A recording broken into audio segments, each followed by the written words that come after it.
Metro शहर के एक बड़े कॉर्पोरेट ऑफिस में रोज सुबह सबसे पहले जो आता था वो था एक सफाईकर्मी रघुनाथ। ऑफिस में सब उसे रघु काका कहकर बुलाते थे। बहुत मेहनती, ईमानदार और चुपचाप अपने काम से मतलब रखने वाला इंसान। उसका 12 साल का बेटा चिंटू कभी कभी छुट्टियों में ऑफिस आता था और कोने में बैठकर अपने पिता का इंतजार करता था। चिंटू किताबों का दीवाना था। पुरानी कंप्यूटर मैगजीन्स, टूटे मोबाइल्स और यूट्यूब वीडियो देखकर उसने इलेक्ट्रॉनिक्स और कोडिंग की बेसिक जानकारी खुद सीख ली थी। घर में स्मार्टफोन नहीं था, लेकिन वो मोहल्ले के एक साइबर कैफे में बैठकर इंटरनेट से चीजें समझता था। एक दिन की बात, ऑफिस में अचानक अफरा तफरी मच गई। कंपनी के सारे सिस्टम हैक हो गए थे। डेटा लीक का खतरा था। सारा डिपार्टमेंट परेशान था।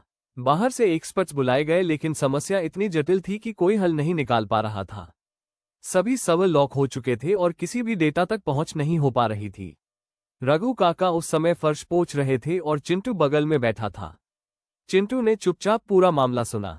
कुछ देर बाद वह उठकर इटहेड के पास गया और बोला, साहब, एक बार मुझे भी देखने दीजिए, शायद मैं कुछ मदद कर सकूं। सब हंस पड़े। तू 12 साल का लड़का, हमसे नहीं हो रहा, तू क्या करेगा? लेकिन इटहेड को उसकी आंखों में एक अलग सा आत्मविश्वास नजर आया। इटहेड ने हार मानते हुए उसे बैठने दिया। चिंटू ने कंप्यूटर पर बैठकर कुछ कमांड्स दिए, नेटवर्क लॉग चेक किया और अचानक उसका चेहरा गंभीर हो गया। वो बोला, आपके सर्वर के रिमोट पोर्ट से किसी ने आरडीपी के जरिए अटैक किया है।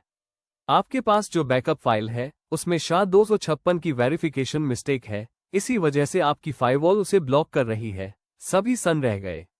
बच्चे ने बिल्कुल सही बिंदु पकड़ा था। उसने कुछ देर में सर्वर को सुरक्षित मोड में चालू किया, बैकअप को ठीक किया और लॉगिन एक्सेस वापस दिलाया। 3 घंटे से उलझी कंपनी की सबसे बड़ी तकनीकी समस्या एक गरीब स्वीपर के बेटे ने सुलझा दी थी।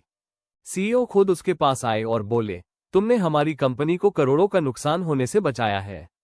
अब तुम हमारी रिसर्च टीम के साथ इंटर्नशिप करोगे, पढ़ाई का पूरा खर्च कंपनी उठाएगी। रघु काका की आंखों में आंसू थे। वो बेटे की पीठ थपथपाते हुए बोले, मैंने तो सिर्फ झाड़ू लगाना सिखाया था, पर तू तो दुनिया को चमकाने निकला है। चिंटू की काबिलियत और लगन ने उसे एक नई ऊंचाई दी। मोहल्ले के छोटे से घर से निकलकर वो बड़ी कंपनी का सबसे युवा प्रॉब्लम सॉल्वर बन गया। TV channels, newspaper, social media, सब जगह उसकी चर्चा होने लगी। लोग कहते हैं, हीरो सिर्फ फिल्मों में नहीं होते, कभी कभी वो झाड़ू पकड़े हुए कोने में बैठा बच्चा भी होता है। आगे भी ऐसी ही मनोरंजक कहानी सुनने के लिए चैनल को सब्सक्राइब जरूर करें।